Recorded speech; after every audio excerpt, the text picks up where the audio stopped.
Welcome to the second episode of the More Than Playing podcast presented by myself, Griffen Dempsey, and my co-host, Jonathan Garner. In today's episode, John and I had the opportunity to interview head rowing coach Dan Martin and senior rower McKenzie Sandel. Without further ado, let's get started. Okay, now welcoming on rowing head coach Dan Martin and senior rower McKenzie Sandel. Thanks to both of you for taking the time to come on. Thanks for having us. Of course. And coach, to start, could you tell me a little bit about like how you got into coaching, rowing, and your experience? Absolutely. Yeah. Had a pretty typical story. Started up in high school. A couple of my friends joined and then, couldn't shut up about it.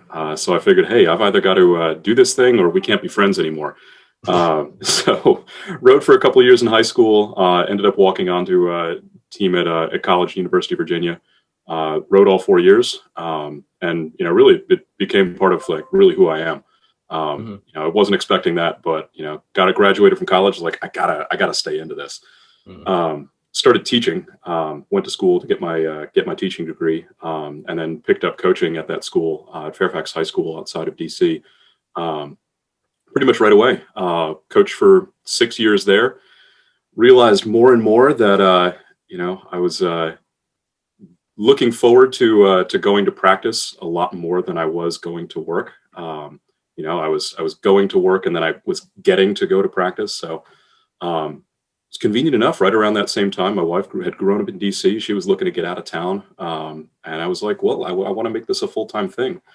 Grand Valley has had a history and a reputation of being a top-notch rowing program. For as far back as I can remember. I raced against Grand Valley a couple of times when I was in school, and I was always impressed with what they brought. And I had an opportunity to come here and work under a really well-known and really very talented coach, John Bancari, in the fall of 2017. And the rest, as they say, is history. So here we are. Right, that's crazy. So you talked about how you started rowing in high school, right? Yes, that's right.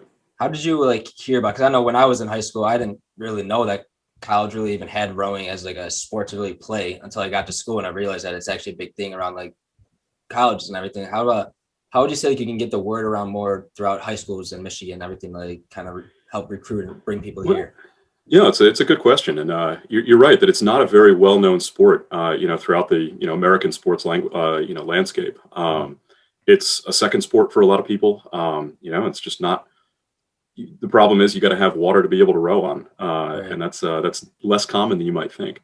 That being said, it's been growing, with leaps and bounds, over the last probably 20 or 30 years. For a long time, it was kind of a sport for rich New Englanders, for lack of a better term. But since, especially since the growth of Title IX and the expansion of women's collegiate rowing, really has encouraged a whole lot of rowing clubs to start all across the country. High schools are picking it up more and more. I think at Grand Rapids itself, we've got 6 different high schools and in the surrounding areas that are sponsoring rowing teams. So you're right; it's not very well known, but it is expanding. And I think people are recognizing that this is a great sport for really learning how to work hard and can bring you some opportunities at the collegiate level as well. Right. Sure is a workout, I can tell you that much. I mean, a couple of times I went rowing, back and legs were sore the next day. Yeah, you're doing it right. So, McKenzie, how did you hear about rowing and your little story coming to Grand Valley about it? So I'm actually from Groseal, which is an island in the middle of the Detroit River. Mm-hmm. So to get to my house, you have to go over a bridge. So when I was younger, I'd always see rowers rowing under the bridge, and I'd look out at them and I'm like, wow, that's so cool. I want to do that. Even though I was a little bit afraid of the water. But I got to middle school and my high school actually put on rowing camps for us. So I decided to go and give it a try. And then I just instantly fell in love. And since middle school, pretty much, so almost 12 years now, I've been an active member in the rowing community. Rowed through high school. And then when I was applying for colleges, I'm on the smaller side for a rower, which is called lightweight rowing. So a lot of colleges were like, oh, hey, you're a little small. We don't know really how you'd fit in too well here. So when I applied to Grand Valley, they were like, oh yeah, of course, like we'll give you this shot. If you come in, like you work hard, you can definitely like make it here. So I took my shot. I came to Grand Valley and I ended up making the 1B that year and actually beating those teams that were kind of hesitant on accepting me. So that definitely felt really good. So yeah. So, you have a great story. Yeah, I'm not too well known around like the rowing community and everything. So when you were in high school, did you apply to Grand Valley to row, or did you apply to Grand Valley, get accepted, and then join rowing from there? Or did you come to Grand Valley for that? I definitely knew that no matter where I went, I had to row. So you were looking rowing was a really big factor in my choice to come here. Okay, gotcha. Now, did like your high school have rowing? Because like where I'm from, that's not an option in high schools, or is it more like a club extracurricular thing? Rowing was a varsity sport at my high school. That works out perfect then. Does that have to do that you're from like Grosse Ile and around the water, or is it just like it's popular in the area that you're from? I think it's just we were by the water and we had a good opportunity for it. My high school coach, Coach C-Tech, he had rowed and he came in and he was like, hey, like, let's have this team here. And they were really willing to work with him on that. So he created a very good program there. Yeah. So Coach or McKenzie, either guys, do you guys have like a favorite memory so far to say about rowing? Kind of give the audience the perspective on how it is. Yeah, Coach, you can go first. Give McKenzie a break. Oh man. I mean, that's going to be really hard to narrow down. Favorite memory as an athlete, as a coach, where do you want to go with it? Do as an athlete and a coach. How about both? Okay. All right. Sounds good. My senior year in college, our team was, doing pretty well. For those previous couple of years, we're struggling a bit in my senior year. I've always been, similar to McKenzie on the smaller side, for men's rowers. It was looking like I wasn't going to be able to make it into one of the top boats that were going to go on to competition at the end of the season. We had a disappointing kind of tune-up regatta right before we got into championship season. My coach announced, hey, we're going to cut an 8-man boat down to a 4-man boat. We're going to take the top 4 people in it, and that boat is going to go on and race. And I was looking at everybody's scores around me and going, there's no way I'm going to make this. My season's done. I'm out. Kind of wallowed for about 36 hours and then woke back up and was like, all right, well, I have to go to practice today, so let's just make this happen. Throughout selection that week, I ended up beating a lot of guys that I didn't think I had any business beating. Made that boat, and then we ended up going on to win a league championship a couple of weeks after that. So that was kind of a whoa, this is really happening. And at the end of my senior year to boot, that was probably the highlight there. As far as coaching, I've had the privilege of working with a lot of crews that have really kind of demonstrated what it means to be a successful athlete. I want to point out one from my previous high school. There's a common thread here. We're all dealing with very small athletes compared to rowers. We're usually like tree trunks. The crew that I was working with there, was relatively short, relatively light, and they just busted their tails all year. And at one of the big end of season regattas called Stotesbury, the Stotesbury Cup in Philadelphia, they ended up coming 12th, which is unheard of for my high school, which was just far and away. They're going up against people who are bigger and stronger than them by 4 inches and 30 pounds, and they're scrappy. Here at Grand Valley, we've got a long history of success at the national championships. But it doesn't make it any less special. McKenzie here is a national champion. Last time we got to race in 2019, that was fantastic. Watching your boat just blast off the line, and you just kind of assert your dominance, I think is what the word we used before we hit the water that day. That was gratifying to see. And no matter how many times you see a successful crew, it never gets old. Right. So looking for another one here. Mm-hmm. Only helps you love the sport even more. So McKenzie, other than winning the national championship, what would you say your favorite memory so far is? I have so many. It's really hard to pick just one.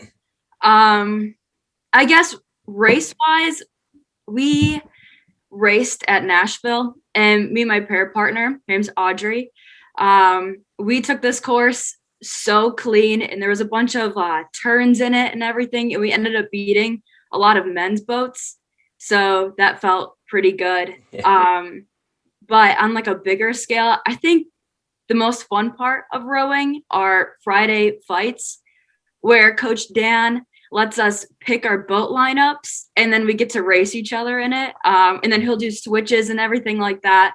And it's just a good way to feel like, we have some control too. And then we can go in and bang each other up a little bit. Brings out the competitiveness in everybody. Exactly. Always fun. When you say turns, explain turning, because I mean the rowing boats are pretty long. How do you how sharp are the turns? How does that work? So typically in the spring, we do 2Ks, which are straight courses. Mm-hmm. Those are most popular, the ones you typically see when you're on YouTube or something like that. But in the fall, that's our longer races. So those are 5Ks, 6Ks ish. And there's not really complete turnaround turns, mm-hmm. but just very, very large, half circles, I would say. Yeah. So how you turn that way is just power distribution. If you have a coxswain, which is someone who steers the boat and yells motivational things at you, they have a little rudder that they use, and they can turn that way to get you around those buoys. But you're right, with those boats being so big, especially the 8s, you've got a rudder that on a boat that's 60 feet long and about 2.5 feet wide, you've got a rudder that's that big. So watching one of those boats is kind of like watching a semi change lanes. It doesn't happen very quickly. It's not a very delicate process either. Right. Now, what size boats do they have? Like you said, 8. Is there bigger, smaller? 8's the biggest one that you've got, and that's in collegiate rowing. That's the kind of the flagship. The varsity 8 is the fastest crew that you can put out on a particular team. We'll have a second varsity boat. Then we'll get into different boat classes. You can put out a 4-man boat. 2, you get all the way down to a single, and you have 2 different styles of rowing as well. We typically race sweep, where one person has 1 oar. And so 8s and 4s are sweep boats. On down to pairs, and that's the boat that McKenzie was talking about down in Nashville. She rowed a 2-man sweep boat called a pair with her partner Audrey. You can also scull, all right, where you have one person has 2 oars. They make sculls in single sculls, double sculls, and quadruple sculls. You occasionally see oct, but that's kind of strange and weird. But we row all of those boats classes, with the focus being on preparing to race 8s and occasionally 4s at the end of season championships. But we will train in all of them, throughout the year. All right, yeah. This might be a dumb question, but what goes the fastest? The 2-man boats, or the 8 with 8 people going at the same time, or is it what's the fastest? It's generally the 8s. They'll get up at the collegiate level. The top crews are covering 2,000 meters. It's about a mile and a quarter or so. They'll cover that in a bit under 6 minutes on the men's side, about 6:45 on the women's side. So slow compared to a running race, but these things are cooking. Yeah, you're in the water. Yeah, and there's waves and current, everything. So you don't have that running. So you're talking about your trip down to Nashville. Segue that into your Clemson trip last year, right before the COVID outbreak. If you guys could talk a little bit about that, Coach, you can start. Sure thing. Every year we look to start off our spring season with a training camp over spring break. We are frozen up here. It's hard to row on solid water. So usually we'll head down south. We've gone to Florida. We've gone to Tennessee this year. This past year we went to South Carolina. Just go in and look to train really hard. We row 2-a-days for the entire week, pretty much. Usually try to find somebody to race against, throughout the week. kind of a way to kind of set the tone for a spring season of competition and travel. So we were lucky enough this past spring. Our spring break was early enough before COVID kind of rolled over the country and shut everything down. We got 13 really great practices on the water there. Ended up racing. Our competitors from Adrian College, over a couple hours east of us, actually happened to be at the same site at the same time. So we got a chance to race against them a couple of times. Our women's team got to do some pieces against Clemson's club team as well. It's their home course. Ultimately, it was just a really productive and kind of really good opportunity for all of our athletes to get out of the winter training mindset and look forward to getting back on the water. It's really what we're here for. We didn't know that we were only going to get 2 practices when we got back to Allendale. Had we known that, we probably would have savored things a little bit more. But all that being said, it was a really great week, and everybody learned a lot, did a lot of good work, but also really took advantage of the time to get to know each other better and really come together as a team. So is the water different down south? I know for runners, the air is different. Is it like you can tell difference or no? Not really. Not really. I mean, some of the real gearheads in this sport will tell you about the differences in water temperature, break it down, and density and all that. Some you can tell it. No, it's just that's open water and not ice for us. Right. And you said that Clemson has like their home course. So I'm curious, do like colleges have like a river that they row in, or do they like build like a moat or like a lake? Do they, you know what I mean? Do they?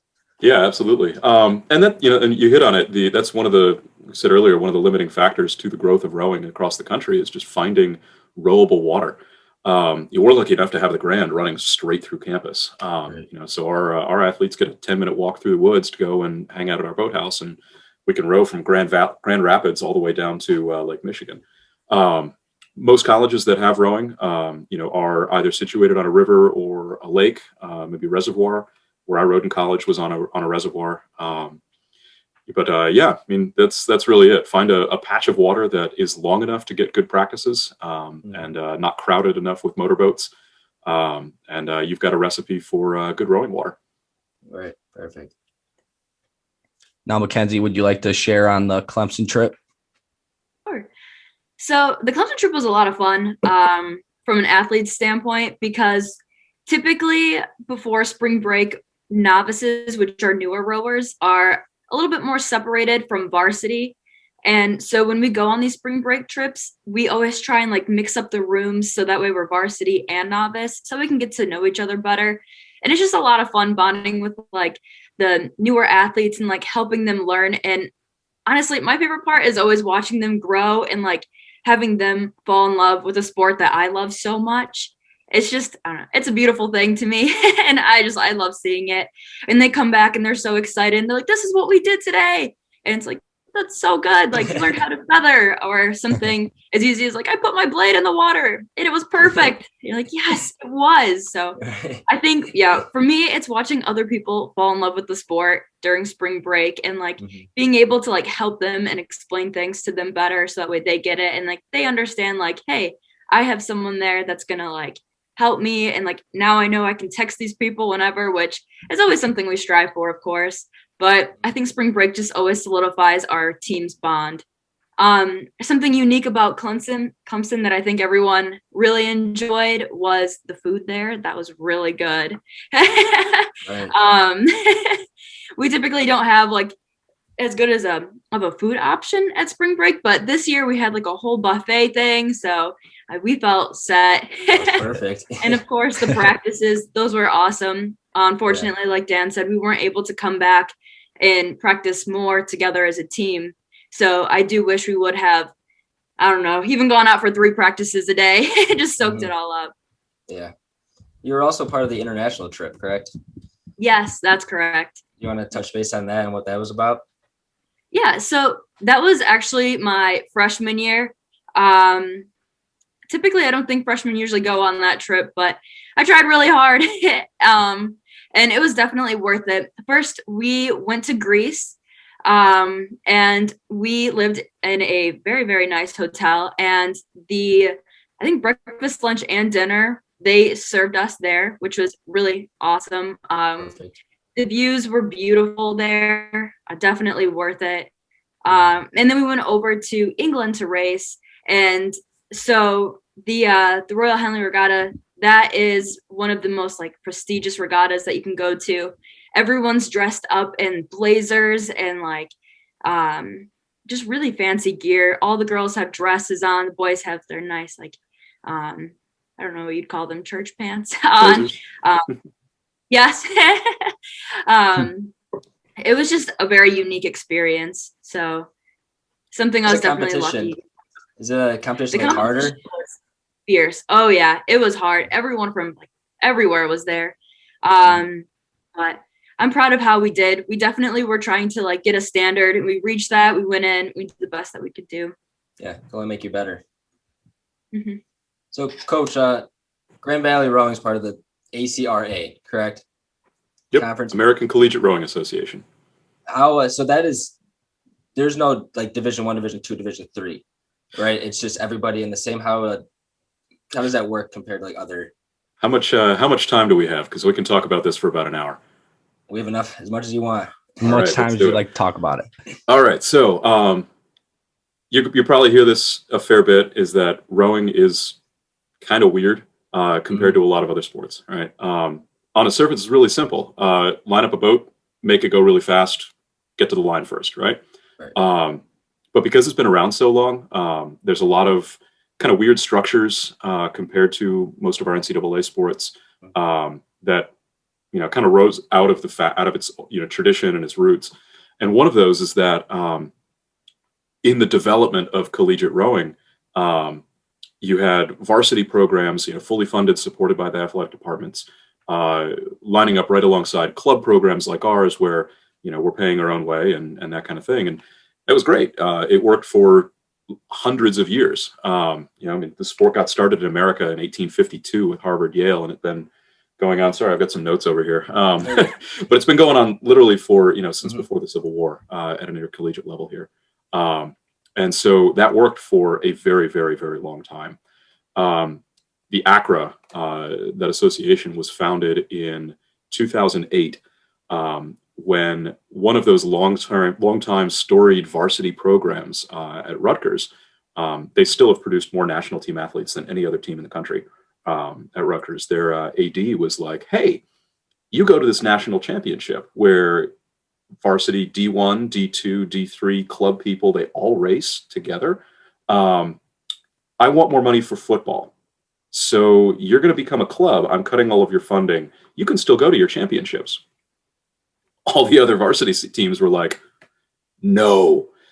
So that year, they decided that 2008 would be the last year that clubs would be invited to the IRA, Intercollegiate Rowing Association, national championships.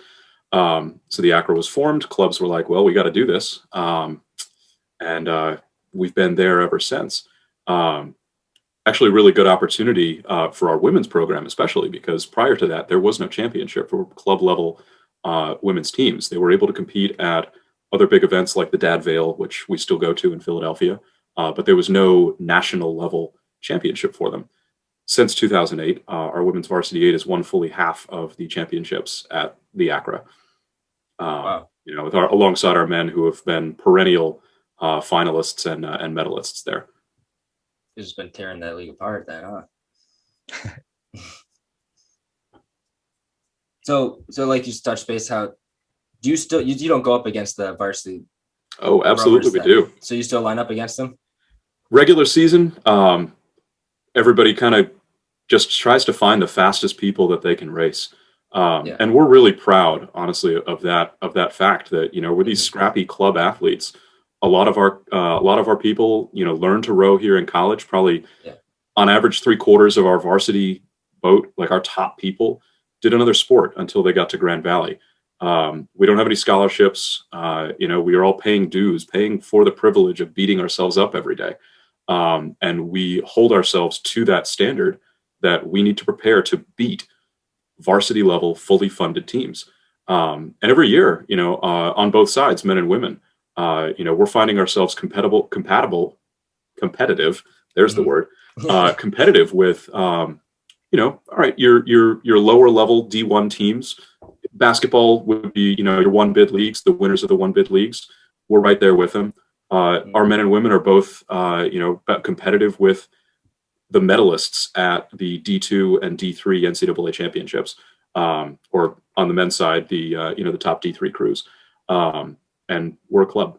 That's the standard we hold ourselves to. And we've been there for a long time. We're just aiming to go even higher. So division doesn't really matter. It's just a matter of if you have the best rowers. That's it. If you've got the best, or you can develop the best. So you guys are neck and neck with the varsity people, but you're just considered a club. Exactly. I mean, don't get me wrong. We're not going up against, we're not going up agaginst Harvard and Washington. Those are far and away. But a lot of your other varsity squads, like, you're looking at folks like St. Joseph's over in Philadelphia, Drake, Eastern Michigan. A lot of these, varsity teams that are Division I on the women's side, or are fully funded on the men. We're still going to race you. We're still going to do pretty well. Yep. McKenzie, do you have anything? Do you like being like club? What's your take on this? Pretty big question, because I definitely have mixed feelings on it. Yeah. So I guess what I could say is I definitely believe, like, every rowing team, like, everyone's super awesome. Like, everyone puts in a lot of work. But paying to race against these people who get paid, it really puts a chip on your shoulder. Like, I have to prove myself, or it's a lot sometimes, especially when you can feel like sometimes when you're lining up, these teams look at you like, oh, you're a club. Okay. But then you cross the line before them and you say, yep, I'm a club. You're varsity. Yeah. So it's a lot. It's a lot to think about. There's a lot of pros, lots of cons. But yeah, definitely the biggest thing is knowing that we have something to prove every time we're out there. So. Yeah, and McKenzie kind of touched on this. Like, I think that being a club is a huge part of our identity. The fact that we're taking a bunch of people that, these scholarship granting teams wouldn't take a look at. We're building them up, and then we're going to go out and beat you at your own game. That's huge. That is huge for our team. But that being said, being a club and, does come with some disadvantages. We have to work harder than they do. A lot of our folks are paying for college. A lot of people at GV are just straight, they have to pay for college out of pocket. We've got extra costs. Our athletes are paying around $2,000 a year to be able to do this. Our equipment isn't to the same standard, just because, hey, we got to pay to keep the lights on. That being said, if we were a varsity team here at Grand Valley, we wouldn't be able to do a lot of the things that we do. We wouldn't be able to train to the level that we do. We'd have restrictions put on us by the NCAA. Traveling overseas wouldn't happen as often as it does. We probably wouldn't be able to go to a lot of the big regattas that are part of our tradition, because we'd have responsibilities to our conference or what have you. So would we like more support? Would we like more resources? Absolutely. But I think being a club right now is just baked into our DNA at this point. We have to get a really good offer to want to change that. And club sports here has been fantastic in recognizing that, this is the level at which we strive to operate, and supporting our ambition to do so. So to the extent that, they're able to, they've got our back here. Yeah. Right. And then finish it up with one more question. We can start with McKenzie. Say a senior in high school right now wants to come to Grand Valley to row. Like, what's one thing you're going to sell them on? Why should they pick Grand Valley? So I would say that if you want to be fast, you should come to Grand Valley. We take everyone from any standard, any experience level. If you had rowed, that's awesome. If you haven't rowed, that's okay. We can catch you up and get you there. one big thing for me was Grand Valley was always willing to work with my goals for myself as a rower. I know Coach Dan helped me a ton, and so did our previous coach, Coach B. Just like getting to more like elite summer programs, setting like different things like world records and whatnot. Like if you go to our coaches and you say, hey, this is what I want to do, they will do everything in their power to help you get that. So coming here, there's no limits. They honestly can help you do anything. And I think that's pretty special, especially since like they'll take the time out of their day, any time of day, to help you. So it's not something that I think you can get just anywhere. Right. Coach, if you'd like to share.